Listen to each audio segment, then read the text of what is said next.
a atuação na defesa hoje parecia até desatento. Por que disso? Bom, boa noite. Na verdade, quem jogou no lugar do Rodrigo foi o Andrei, né? O Galarza veio para fazer... Eu sei que a substituição, eu entendi a pergunta, mas é só para esclarecer.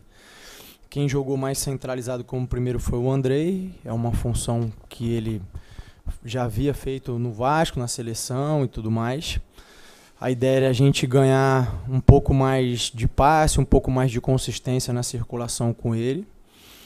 E o Matias, a gente já tinha utilizado ele numa função muito parecida contra o Botafogo. Eu tinha, com a característica que a gente buscava, a opção do Matias, do Marlon e até eventualmente o Figueiredo, mas o Marlon voltando de lesão, ainda sem condição de jogar, o Matias com mais minutos, treinando bem, e entrou bem no jogo, tanto é que a gente abriu o placar, a gente saiu na frente, acabamos tomando um gol num rebote, que eu até reclamei bastante, não sei se vocês vão perguntar, mas eu já vou me adiantar, porque eu entendi que houve falta no Puma. Para mim, ali do campo eu não revi o lance, mas para mim a falta foi clara, o empurrão, por isso eu reclamei bastante. Até conversei com a arbitragem, eles entenderam que não, mas eu não revi o lance, deixo para vocês avaliarem. E depois num erro de uma saída nossa, que a gente acabou indo com o placar adverso, conseguimos empatar. E no gol de bola parada, que a gente não tinha sofrido ainda em jogos oficiais, a gente acabou ficando com esse placar. É uma decisão de 180 minutos, nesses primeiros 90 eles levaram essa vantagem, mas a gente teve a oportunidade de fazer gols, teve como equilibrar bem o jogo. Eu acredito que no próximo jogo a gente vai conseguir a classificação que a gente deseja. Boa noite, Barbieri, tudo bem? Sidão Marinho da Litoral News. O que aconteceu de primordial no jogo de hoje em relação àquele jogo da Taça Guanabara de diferente para o Vasco não conseguir o resultado? E para o próximo jogo, o Flamengo vai ter a semana cheia para trabalhar. Você tem um jogo contra o ABC pela Copa do Brasil. O que muda para o jogo da volta esse pouco tempo que você vai ter para trabalhar com sua equipe? Olha, eu acho importante frisar, e a gente falou isso antes do jogo, são dois jogos muito diferentes. Por questão de momento, por questão de ajuste, a gente procurou para esse jogo da nossa parte mudar um pouquinho o posicionamento que a gente tinha tido no último jogo para poder equilibrar mais as disputas. No último jogo a gente tinha se defendido muito bem, mas se defendido durante muito tempo, não era essa a ideia é que a gente pudesse fazer mais frente, tentar ter um pouco mais a bola, equiparar, produzir mais, por isso a mudança que a gente fez. Eu acho que acabou sendo determinante é que eles souberam aproveitar as oportunidades que tiveram. A gente ainda desperdiçou algumas. Eu acho que, no geral, o resultado é um resultado equilibrado, claro, com vantagem para eles, mas que reflete o que foi o equilíbrio do jogo. Tanto é que, além da questão do jogo no meio de semana que você citou, a gente teve um dia menos de descanso, né? Não sei se vocês repararam no final do jogo, ao final do apito, todos os jogadores deles estatelados no chão, quer dizer, eles foram no limite, mérito deles, parabéns, mas a gente ainda teve um dia menos, talvez a gente com esse dia a mais pudesse estar um pouquinho mais fresco, um pouquinho mais descansado e equilibrar ainda mais a partida. Sobre o jogo de quinta, é um jogo tão importante quanto esse, e agora a gente tem que virar a chave, pensar só na quinta-feira e buscar fazer um grande jogo com o apoio da nossa torcida, que faz sempre São Januário e o Caldeirão maravilhoso, que eles possam nos apoiar, nos ajudar bastante, porque é uma classificação que a gente deseja muito e vai em busca dela. Barbieri, João Silva do Lance. Desculpa ser um pouco repetitivo em relação à questão do Galarza, mas só para entender uma situação. Você em uma outra coletiva, eu acho que foi uma resposta até para mim, quando eu falo sobre os três volantes, você cita ali o jogo contra o Botafogo, né, falando sobre o Galarza, que ele tem características semelhantes até do Figueiredo, que você também já tentou como volante. E no segundo tempo, no intervalo, você coloca o Marlon Gomes. Eu queria entender por que o Galarza no jogo de hoje ele esteve na frente, no caso do Marlon Gomes, e também quando o Figueiredo entrou, ele acaba ocupando ali uma espécie de ponta esquerda e tal. Queria entender só qual foi o critério, a avaliação para que o Galarza fosse titular e não o Marlon Gomes ou não o Figueiredo, que em tese são jogadores mais experimentados. Obrigado. Obrigado, boa noite. Eu respondi na pergunta anterior, o Marlon está voltando de lesão, o Marlon vinha atuando poucos minutos, nos últimos jogos ele entrou 25, 30 minutos, o Marlon não tinha ainda por ritmo de jogo condições de jogar 90 minutos, por isso não iniciar com ele. Porque muitas vezes, por mais que você tenha um jogador que você sabe que ele não vai, a condição do jogo às vezes não te permite mudar, né? E a gente tem 3 decisões na semana. Eu não queria correr o risco excessivo de começar com o Marlon, por exemplo, e ter que esticar demais a minutagem dele em função do contexto do jogo ou das situações e ele acabar sentindo de novo. Era esse cuidado. E volto a dizer, o Galarza vinha treinando bem. Eu acho que no primeiro tempo fez um bom jogo. Eles têm características parecidas, mas outras coisas um pouco diferentes. A ideia era preservar um pouco mais o Alex, porque era justamente não jogar o Alex para marcar o lateral e ter alguém que pudesse preencher o meio também. O Galarza fez isso contra o Botafogo, fez isso hoje. O Marlon consegue fazer isso também. A ideia era essa, não desgastar demais o Alex, porque poder deixar ele próximo ao Pedro, poder deixar ele numa situação que a gente pudesse aproveitar ele mais, como acabou sendo o lance do segundo gol, um contra-ataque, e aproveitar essa chegada dele na frente. Boa noite, Barbieri. Thiago da Band. Eu queria te perguntar se muda agora o estilo de jogo do Vasco. Em algumas partidas, principalmente quando o Vasco precisava do resultado, contra o Trem, por exemplo, é claro que eu não quero comparar os adversários, o Flamengo e o Trem, mas o Vasco parecia mais ofensivo, no sentido de dominar mesmo o jogo, dominar as ações. O Vasco, se não me engano, finalizou 39 vezes naquele jogo. Contra o Boa Vista, o Vasco também tomou quase todas as ações do jogo, mas nos grandes jogos, principalmente nos 2 contra o Flamengo, o Vasco não foi tão ofensivo assim. O Vasco soube absorver a pressão do adversário e reagir em relação a ela. Agora, para o jogo de volta contra o Flamengo no domingo que vem, o Vasco precisa do resultado. Apesar de ainda ter a vantagem no placar agregado, o Vasco precisa vencer o jogo, nem por um resultado simples. O Vasco precisa dominar esse jogo, precisa ser mais ofensivo. Olha, o Vasco precisa vencer esse jogo. Difícil responder. Minha cabeça agora está na quinta-feira. Eu entendo a sua pergunta. Eu acho que tem a ver também com a hierarquia, com o nível dos adversários, com aquilo que eles apresentam. Então, nesses grandes jogos, a gente, claro, tem uma disputa a princípio mais equilibrada. Os adversários conseguem jogar a gente um pouco mais para trás. E a gente tem, pela avaliação que a gente faz, tomar alguns cuidados com algumas coisas, tal. Não que contra o Trem e o Boa Vista a gente não tenha, mas a avaliação que a gente fez era tipo de entrar de outra maneira, explorar e levar vantagem. Eu acho que no momento oportuno, volto a dizer, depois de quinta-feira, agora o foco é em quinta-feira, a gente vai rever, analisar bastante, ver com calma aqui o que aconteceu e procurar entrar com uma formação, com uma estratégia, com um sistema que nos permita vencer o jogo no domingo. A gente precisa de uma vitória simples e é isso que a gente vai buscar.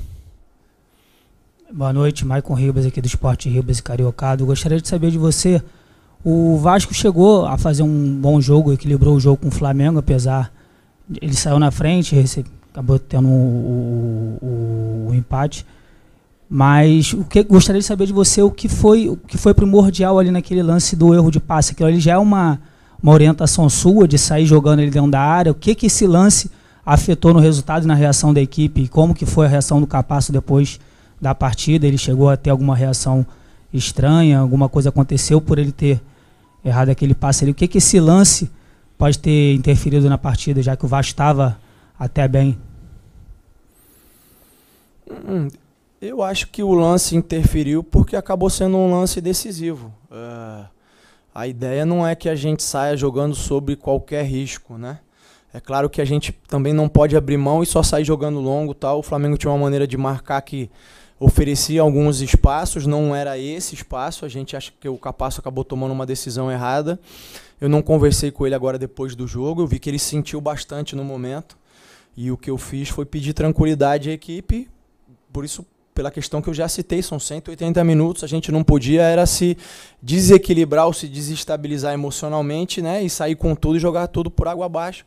Tanto é que eu acho que a gente volta mais equilibrado, consegue o gol de empate e acaba tomando um gol numa bola parada. Eu acho até no final, pelas mudanças que eu fiz, o Flamengo até acabou criando mais oportunidades, a gente acabou se expondo um pouquinho.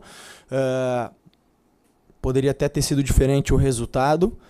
Mas em relação ao Capasso, eu acho que depois do lance que a gente veio no intervalo convertou, eu acho até que ele voltou bem, ele foi importante em muitos momentos, cortes que ele fez, disputa aérea, eu acho que ele se comportou bem. Agora, o que de fato aconteceu é que acabou sendo um lance determinante pelo resultado, né? Barbieri, boa noite, tudo bem? Dieguinho do canal Futebolaço. O Vasco vai ter 3 jogos no intervalo de 7 dias.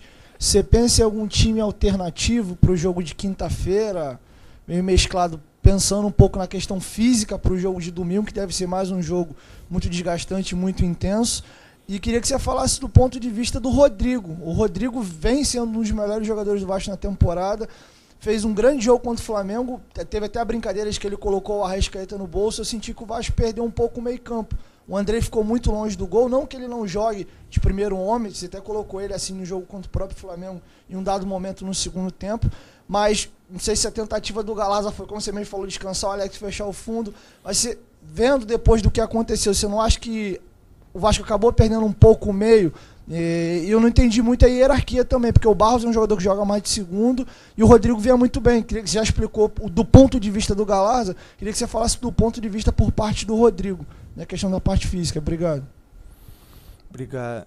Boa noite.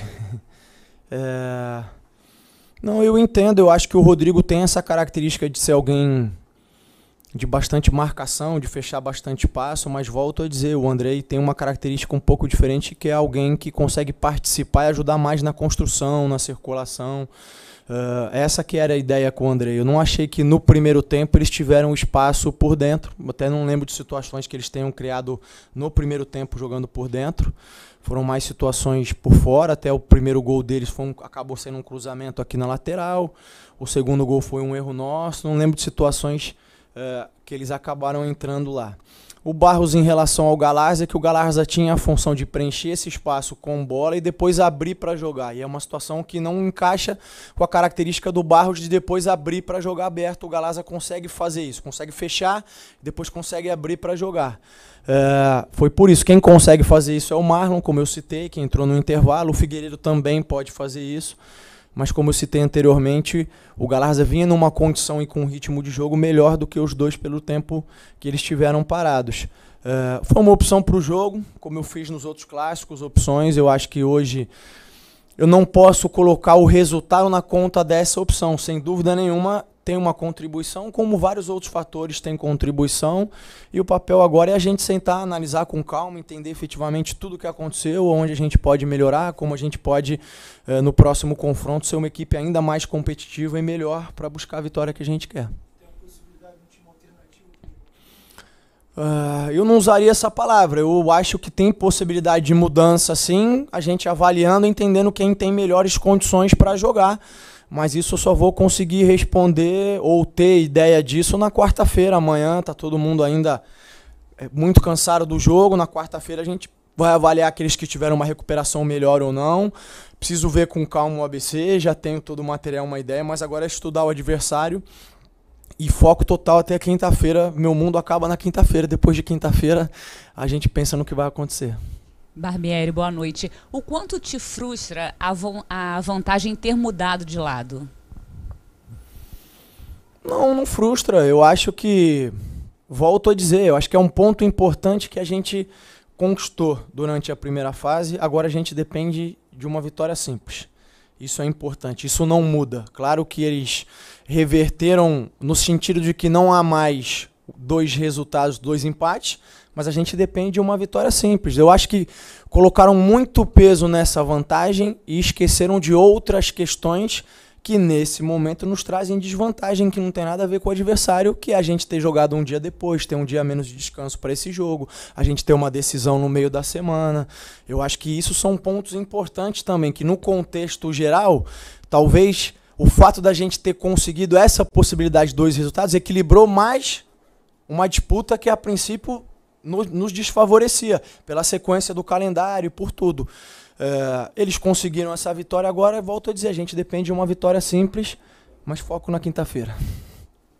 Barbieri, boa noite. Igor Siqueira do UOL, uma última pergunta, pegando um pouco do seu lado desenvolvedor de talentos, trabalho com a base tantos anos, que erros que você acha que você não pode cometer com o Andrei nesse processo de curadoria desse jogador que já está vendido, volta por empréstimo, está convocado com a seleção e você precisa adaptar nessa construção de time?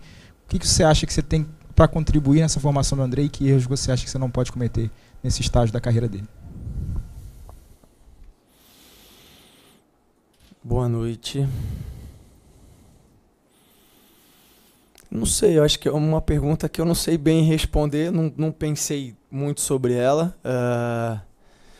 O Andrei é um jogador jovem e o que vai ajudar no desenvolvimento dele, o que vai calejar, o que vai possibilitar que ele seja um jogador cada vez melhor para o Vasco nesse momento e para o clube dele no futuro, são essas experiências como a de hoje, jogar. O que eu posso contribuir com ele são as orientações que eu vou dar em relação a posicionamento, em relação à maneira de jogar, de entender a marcação, que espaço ocupar. Pode ser que eventualmente no futuro clube dele lá no Chelsea ele possa encontrar uma outra maneira de jogar, mas ele vai chegar um jogador mais preparado, isso eu não tenho dúvida. Porque ele vem de um processo de ter jogado uma Série B que foi extremamente desgastante, muita pressão pela maneira como foi, de ter que conquistar o acesso, e agora ele vem disputando competições num outro nível, não estou me referindo até ao campeonato regional, mas Copa do Brasil e a Série A e tudo mais, o enfrentamento como uma equipe como a do Flamengo, tudo isso vai fazer com que ele cresça. Eu acho que não tem erros que eu não possa cometer ou que o Andrei não possa cometer, né? Aliás, eu acho que esse é um ponto que a gente acaba conversando muito pouco. Infelizmente, os erros fazem parte do processo de crescimento. Eles estão aí, eles vão acontecer, eles são inevitáveis, né? E a questão não é se eles vão acontecer, a questão é o que nós vamos fazer quando eles acontecem.